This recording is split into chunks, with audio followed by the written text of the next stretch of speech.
thank you for having us here this afternoon. This is Adam, this is Alex and Helen, and together we are AHA Consulting. Now, autism is a condition that affects millions of people around the world. And throughout my life, I've actually had the opportunity to interact with several people who have had autism, whether that be in school or in other aspects of my life. And what I've really come to realize is the fact that these people are truly unique and truly special, even though their brains work in a different way than yours or mine. And so what these people need, what these people with autism need, is they need a different way to learn, a different way to get the information, because their brains do work different than yours or mine might. Now, what Cognitive Initiative has done is develop a program that understands there is this difference, that builds upon this difference and utilizes technology in order to help these people get what they need and help them get into university, help them get a job. So your vision is to utilize video games in order to help these teens with autism improve their lives.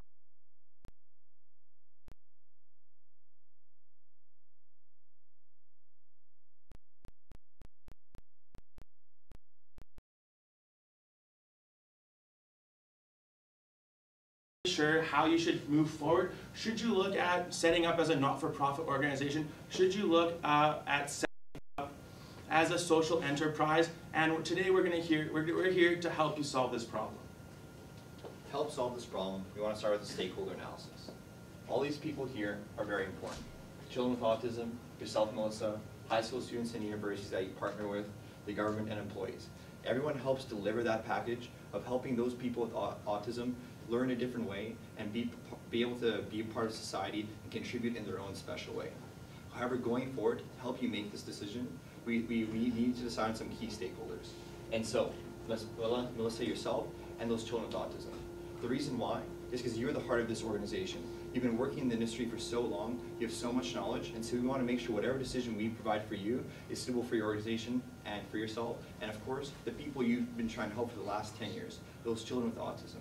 They need to be in the center focus of whatever recommendation we provide for you. So now taking a look at an internal analysis. So your organization is in a good place. There's a strong industry connection, so there's many organizations that want to work with you, so there's that connection that you do have established, and there's a large demand for your services. And so the reason you're at this crossroads is because there's so much opportunity to grow, and that's a great thing for your organization. And as we mentioned, you have 10 years of experience. So being an experienced leader, there's no better person to be at the helm of this organization than yourself. The weaknesses that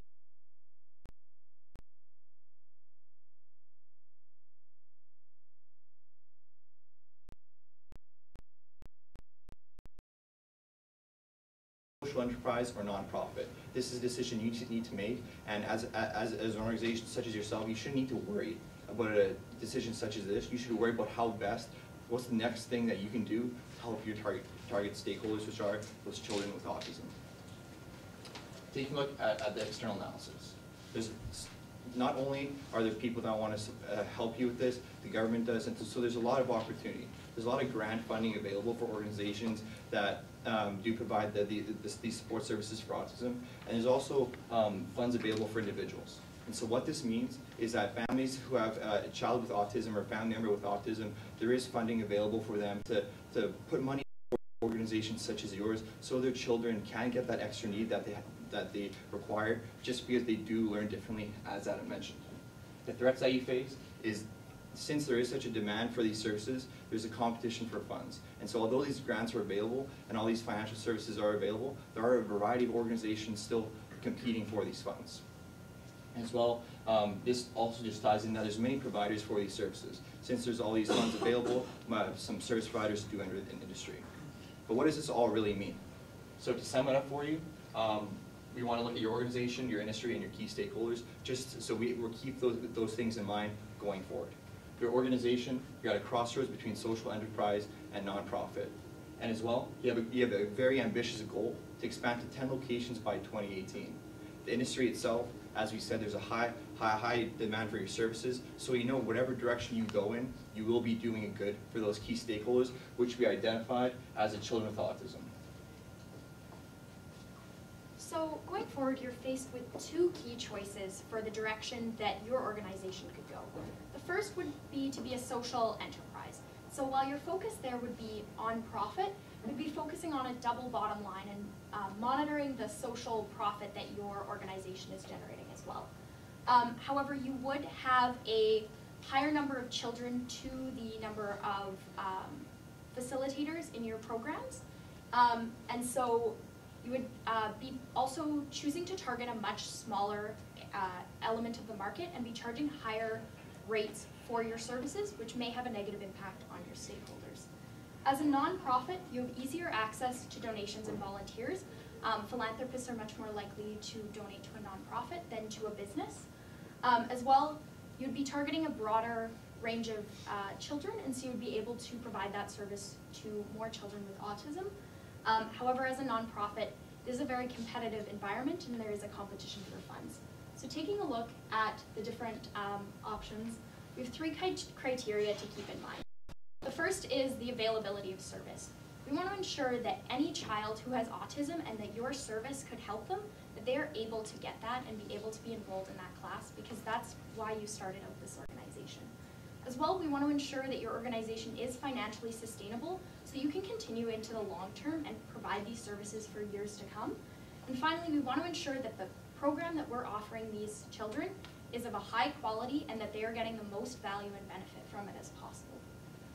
Which is why when we compared the options of social enterprise and nonprofit, we saw that the social enterprise has you serving a much smaller group. That's measured by the size of your target market that you would be hoping to capture.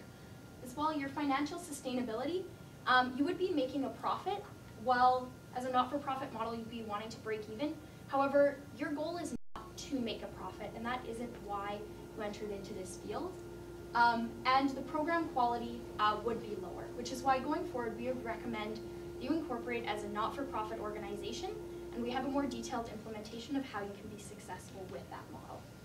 So going forward, we're going to take a look at how to make you a not-for-profit.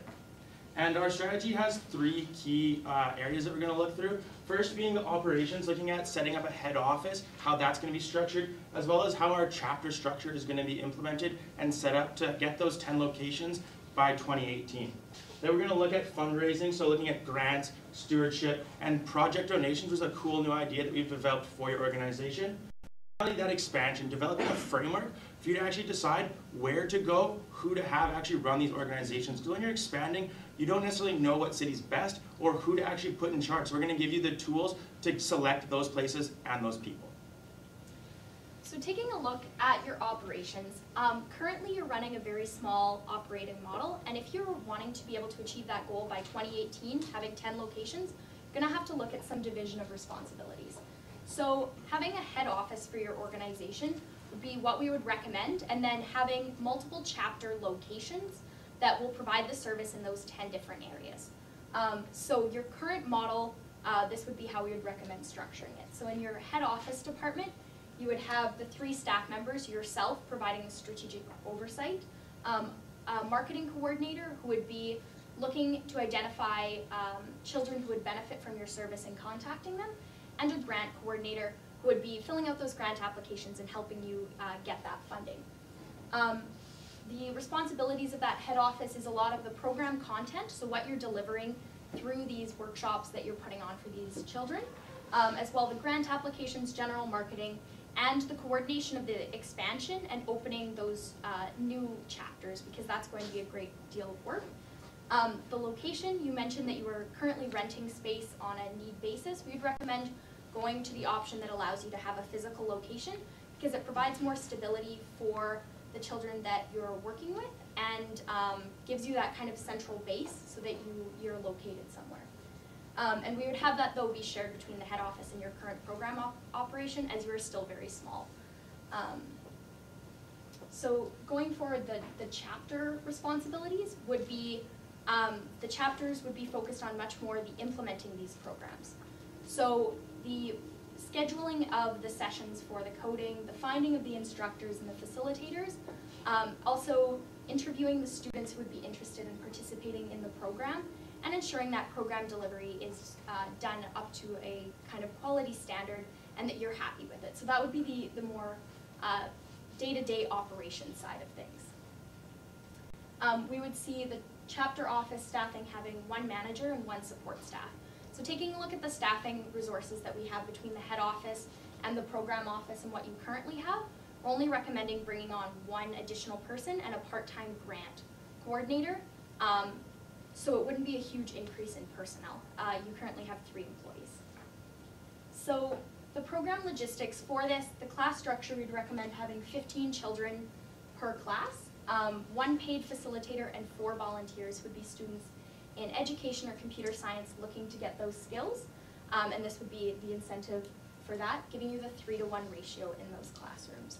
And we'd recommend running all of your programs 4 times a year, depending of course on need and the interest in those programs. Now coming to fundraising. This is a very important aspect as a nonprofit, as we discussed a big strength of yours, as corporate donations and getting volunteers are far more likely as a nonprofit. So things we're going to focus on are grants, donation projects, and stewardship. So now looking at grants. So we want to bring on 1 employee working for 2 months full-time, part-time of the year to really focus on this. The grants are simple. You brought up many options of grants that are available, and so we've identified a few that we want to focus on, and so one of them being the $30,000 startup grant. And so we hope for this to cover the cost of the new location and as well as the equipment. Because as you said, this is a big step for your organization to get that permanent property, and to get a grant such as this would be a tremendous help to your organization. And then there's as well the wage subsidy grant. We discussed bringing on new staff members, and so this would be also an ideal grant to apply for, as bringing on these workers they would be able to work for your organization, still be paid. However, your organization would need to bear the cost of employing these people. And there are other many applicable grants. However, in the short term, we believe these are the ones you should allocate your resources to. Bringing on that part-time individual for the first 2 months, we want them focusing on these grants, as they're the most important in this step for your organization moving forward. Now there's the corporate donation project. So there's a variety of aspects that corporate donations can provide assistance to your organization. And so one of those things is providing a minimum of $10,000 to the location. And so that being said, that's a great way for an organization to create a relationship with you from day 1. Like you said, you plan to grow to many different locations. And so if they establish a relationship with you now, they can be with you all the way. They can have a name, placement, recognition. And also there's the advanced students that work on projects for your organization. And so for some tech organizations, even such as Microsoft, this is a great way to give back social responsibility, to help these children work on these projects, and to even incorporate some of these projects and then show this off. This is a great way for these organizations to show that they do care about the people and giving back in a social aspect kind of way. This provides aspect not only for the advanced students, but just the students who are getting used to it as well. Just those students that you're introducing to the technology, and so it wouldn't just be focused on the advanced students, but also on the students on the base level as well. And you discuss yourself. What you want to do as an organization is help these children with autism have a different standard of life and providing a different way of thinking. So what this will do, by providing these relationships with these organizations, this can create potential future job opportunities. And so although this is an investment, this is something we want that work for your organization in the long term. So even creating a relationship with one organization, this can make a tremendous impact for so many students moving forward. And the final aspect is for our donors, we want to be able to give back and ensure that we're retaining our donors and having something of value to offer for them.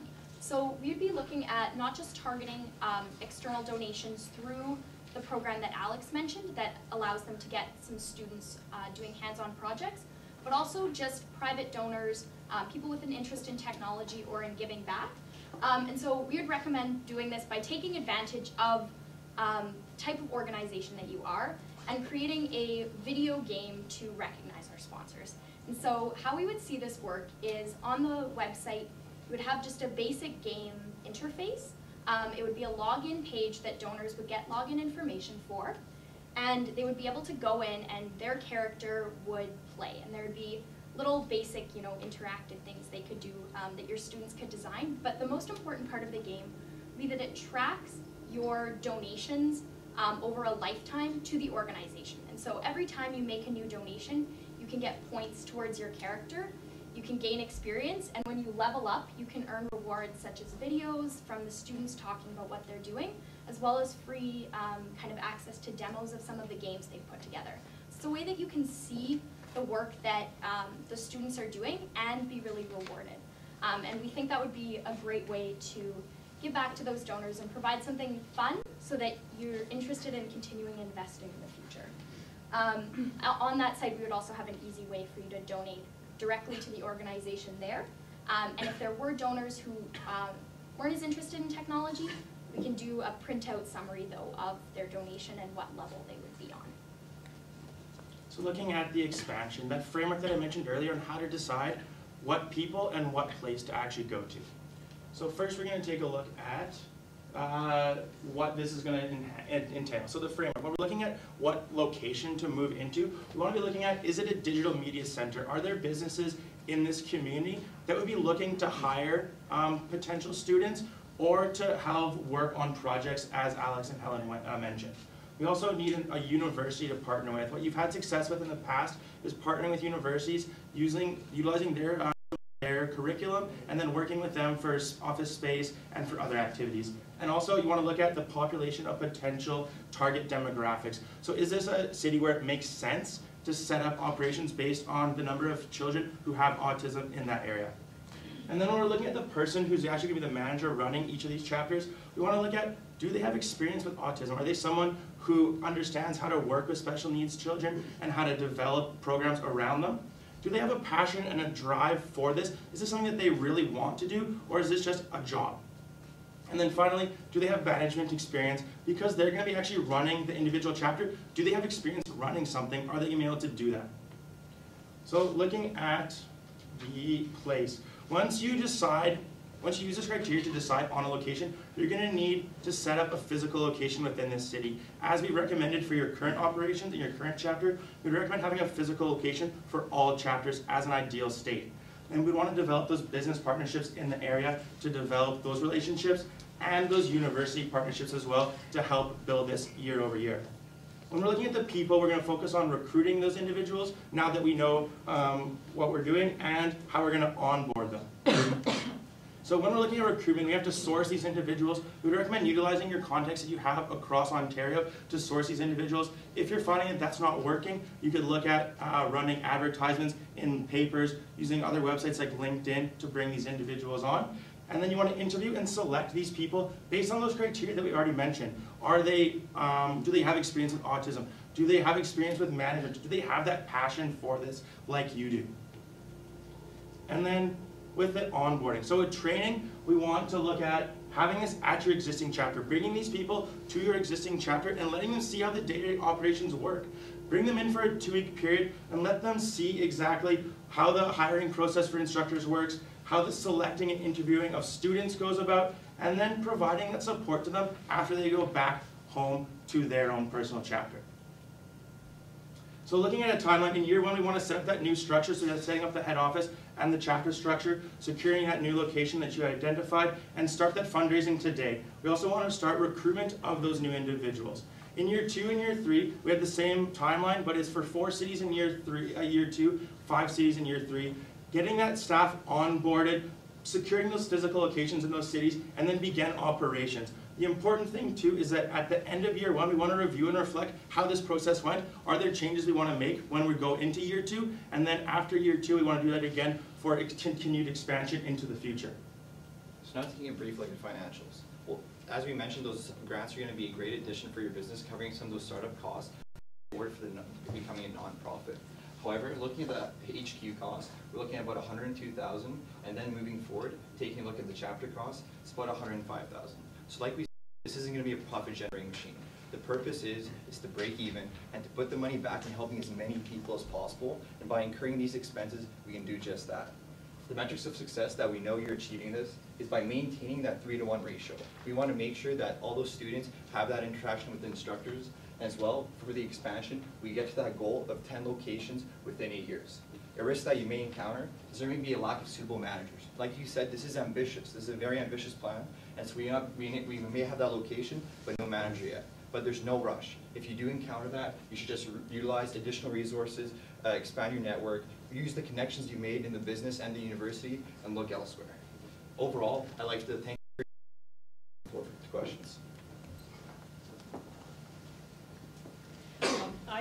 I really liked your built-in database rewards system that you got very excited about, and that was really, I did too. It was really good. I think I could do that. That looks really exciting.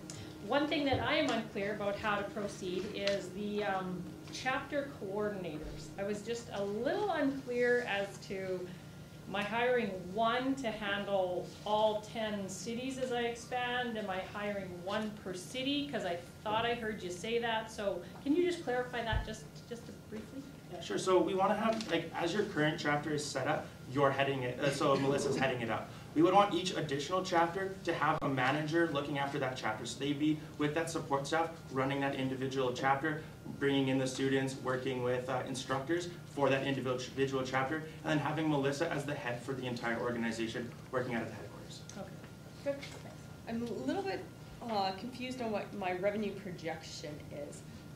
I know that there's availability of service for 12,500 students, and you said what my annual costs are for headquarters and chapters, but am I going to generate enough revenue to cover that?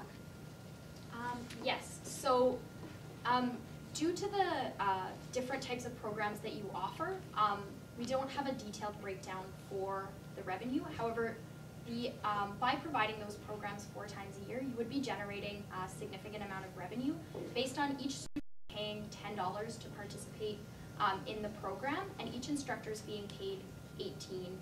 So you're running those programs and getting about $150 an hour from the students in the classroom, which would give you a significant amount of revenue towards that, as well as the grant funding and looking for the donations. We do believe that you would be able to cover those costs.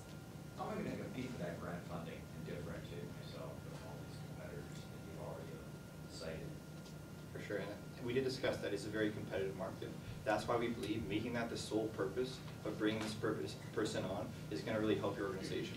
And so it doesn't take 2 months to write an application, but it's going to take 2 months to make sure that whoever that person is that we bring on, you, Melissa, have the opportunity to let them know everything you know, so that when we do provide this application, we do provide the extensive history you've had and the goals you have. When we share the goals that you have for Ontario and expanding these new locations, we do believe that we're a really great candidate for these applications, and if we don't get the ones we listed, there are other many ones that we do think we're strong contenders for.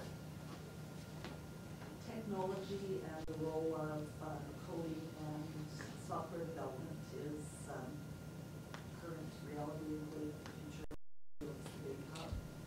Where's industry's involvement in this? And how do you, second question is, how do you use volunteers? Because I didn't see a lot of focus on them. Yeah, so there is a great involvement of the industry in your program. So you're currently offering so that industry experts can come in and provide sessions to the students, have them test those games. So we would recommend you continue to do that going forward, as well as increasing the role of industry by having the community or corporate donation projects that students can work on. They're working on real coding for organizations and building those connections. If an organization sees that a student's done an awesome job, they're much more likely to hire them, and they have that foot in the door. So we do see partnering closely with industry being a huge thing. In terms of your question about volunteers, so we do believe volunteers would be great to help us facilitate this program and put it on. And so we'd be looking at targeting students in, again, education.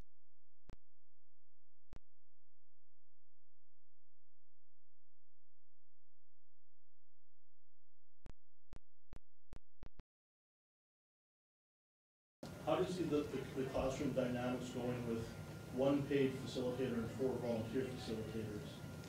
Is there not going to be any kind of friction there?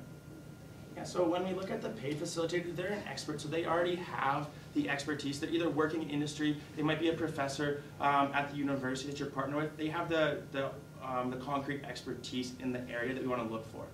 The facilitators, those volunteer facilitators, as Helen mentioned, are students. We're looking to bring students in who want either work experience or different experience working with kids with autism or helping build that training, and that's where that differentiation is going to be, because they don't have that concrete experience. They're building it through your program.